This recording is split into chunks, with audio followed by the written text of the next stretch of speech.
আমরা বাঙালিরা খেতে এবং খাওয়াতে দুটোই ভালোবাসি, ঘুরতেও ভালোবাসি এবং অনেকজন মিলে আনন্দ করতেও ভালোবাসি।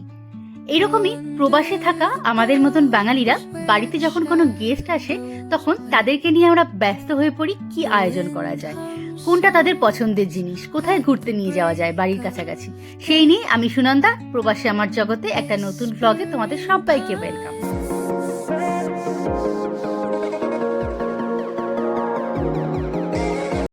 জার্মানিতে মে জুন মাসে অনেকগুলোই ছুটির দিন পাওয়া যায়। কখনো কখনো সেটা বৃহস্পতিবার, কখনো বা শুক্রবার। সপ্তাহের মাঝে আর একটা দিন ছুটি নিলেই পুরো উইকেন্ডটা নিয়ে তুমি কোথাও ঘুরতে যেতে পারো বা বাড়িতে কাউকে ইনভাইট করতে পারো। এরকমই একটা ছুটির দিন ছিল 1 মে। 30 তারিখ আমাদের বাড়িতে এসেছিল পায়েলরা। ওদেরও অফিস ছিল, আমাদেরও অফিস ছিল হাফ ডে। তো অফিস করে ওরা ডুসেলডর্ফ থেকে আমাদের বাড়িতে এসেছিল।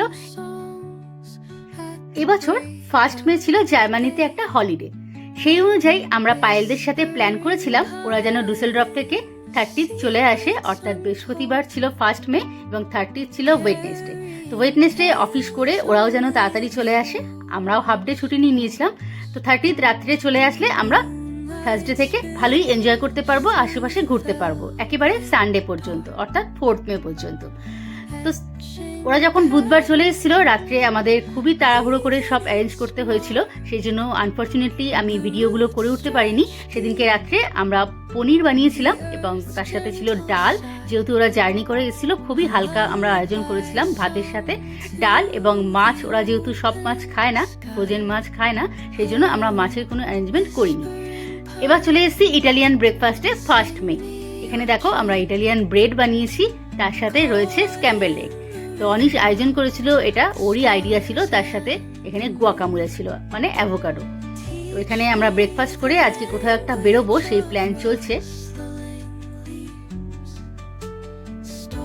ব্রেকফাস্ট করতে করতেই আমাদের প্ল্যান হয়ে গিয়েছিল আমরা কোন জায়গায় ঘুরতে যাব। বাড়ি থেকে 2 থেকে 3 ঘন্টার বাই কার ডিস্টেন্সে কোনো একটা জায়গায় আমরা ঘুরতে যাব। সেই অনুযায়ী ঘুরতে যাওয়াও হয়েছিল, সেই ভিডিও আমি তোমাদের সাথে অন্য কোথাও শেয়ার করব। আজকের এই ভিডিওটা আবার চলে এসেছি আমাদের বাড়ির কাছে একটা ছোট্ট সুন্দর জায়গা, যেখানে রয়েছে আমেরিকানদের এয়ারবেস। এখান থেকেই ফ্লাইট ওঠানামা করে এয়ারফোর্সের। তো সেই জায়গাটা আমরা ওদেরকে ঘুরতে নিয়ে গিয়েছিলাম, বাড়ি থেকে 15 মিনিটের ডিস্টেন্সেই রয়েছে। জ্যাকেরও খুব পছন্দের জায়গাটা, যদিও আজকে রোদটা খুবই বেশি, এখন বাজে বিকেল 4টে, আর তার উপর হাওয়াও রয়েছে। জায়গাটা অনেকটা এরিয়া নিয়ে আর ফাঁকাও জায়গা, দেখতেই পাচ্ছ। তো আমাদেরও খুব ভালোই লাগে, জ্যাককে নিয়ে আমরা মাঝে মাঝে এই জায়গাটায় আসি। তো এখানে প্রচন্ড রোদ এবং তার সাথে হাওয়াও রয়েছে, সেই জন্য আমরা 30 মিনিট মতন থেকে চলে আসলাম অন্য একটা জায়গায়। ইচ্ছে হলো এবার আমরা একসাথে একটু হাইকিং করব। এই জায়গাটা দেখে তোমরা অনেকেই হয়তো চিনতে পারছো। এখানে আমি অনেকগুলো ডান্স ভিডিও শ্যুট করেছিলাম, ফল সিজনেও করেছি এবং সামার টাইমেও করেছি। বেশ সুন্দর লাগে জায়গাটা যখন গাছগুলোতে কালার আসে। তো এখন আমরা হাইকিং এর পথে নেমেছি, ওদেরকে এই জায়গাটা একটুখানি ঘুরে দেখাবো। ওরা বললো এত গরমে একটু ছায়া হলে ভালো হয়। তো আমরা বললাম চলো, আশেপাশে একটা সুন্দর জায়গা আছে, সেখান থেকেই ঘুরে আসি। তো রাতেশকে আর পায়েলকে নিয়ে এখন আমরা যাচ্ছি এখানে হাইকিং করতে।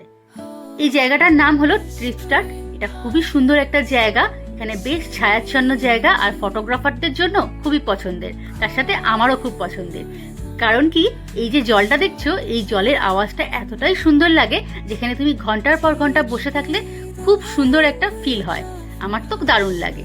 জলটা কি সুন্দর বয়ে যাচ্ছে দেখো, আর ওই দূর থেকে লোকজন হেঁটে আসে হাইক করতে করতে। অনেকে ডগ নিয়েও আসে, বাচ্চাদের নিয়েও আসে, ফ্যামিলি নিয়ে অনেকক্ষণ বসে এখানে সময় কাটায়। এই ব্রিজটার উপর দিয়ে বাড়ি থেকে মাত্র 10 মিনিটের ডিস্টেন্সে এই সুন্দর জায়গাটায় গেলে মনে হয় প্রকৃতির মাঝখানে নিজেকে হারিয়ে ফেলি।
এখানে গাছে দেখো দুরকম কালার দিয়ে মার্ক করা আছে যে কোন দিকে গেলে তুমি ঘন জঙ্গল পাবে আর কোন দিকে গেলে সমতল রাস্তা মানে হাঁটার জন্য বা হাইক করার জন্য রাস্তা পাবে।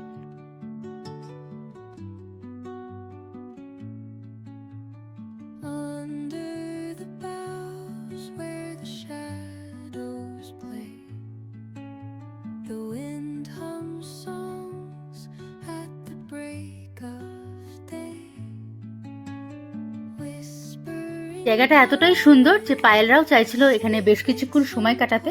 মোটামুটি আমরা 1.5 ঘন্টা মতন সময় কাটিয়ে 7:30 নাগাদ ফিরে আসলাম বাড়ি এসে তৈরি হয়েছে ডিনারের প্রিপারেশন। আজকে ডিনারে রয়েছে মাটন বিরিয়ানি, তার সাথে চিকেন চাপ যেটা বানাচ্ছে অনিশ।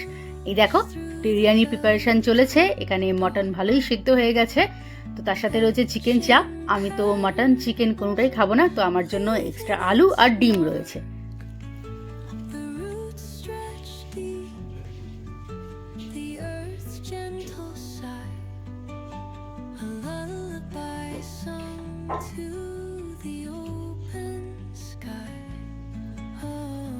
ডিনার তো বেশ ভালোই করেছিলাম আমরা সবাই, দারুণ টেস্টি হয়েছিল। এবার চলে আসছি সরাসরি তার পরের দিন সকালে ব্রেকফাস্টে। এই দিনের ব্রেকফাস্টটা আমাদের জন্য একটু স্পেশালি ছিল, কারণ সেদিন কাউরিরই সময় ছিল না যে বসে টেবিলে ব্রেকফাস্ট করব।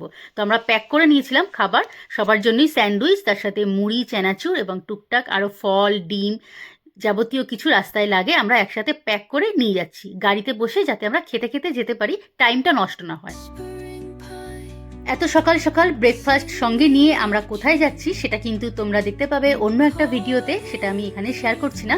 আজকের ভিডিওতে শুধুই আমরা খাওয়া দাওয়া এবং আমাদের বাড়িতে কি আয়োজন হয়েছিল, পায়েলদের সাথে আমরা কাছাকাছি কোথায় ঘুরতে গিয়েছিলাম বাড়ির আশেপাশে, সেটাই শেয়ার করছি। এখানে একটা সুন্দর আইসক্রিমের দোকানও দেখতে পাচ্ছ, যেটা আমরা ঘুরতে গিয়ে দেখেছিলাম। অলরেডি আমি আমার অন্য একটা ভিডিওতে শেয়ার করেছি, তোমরা না দেখে থাকলে প্লিজ সেই ভিডিওটা একবার দেখে নিও। তো এখন আমি শেয়ার করছি তোমাদের সাথে সানডে অর্থাৎ 4th মে ভিডিও, সকালবেলা যেদিনকে পায়েলরা বাড়ি ফিরে যাবে। তো ওদেরকে বলেছিলাম অ্যাটলিস্ট 12টা-1টা নাগাদ বেরোতে, যাতে ওরা ব্রাঞ্চ করেই ওদেরকে বলেছিলাম বেরোতে, কারণ রাস্তাতে অনেকটাই টাইম লাগবে, 3 ঘন্টার মতন জার্নি আছে। তো হালকা লাইট করেই আমরা রান্নাবান্না করেছিলাম সেদিনকে।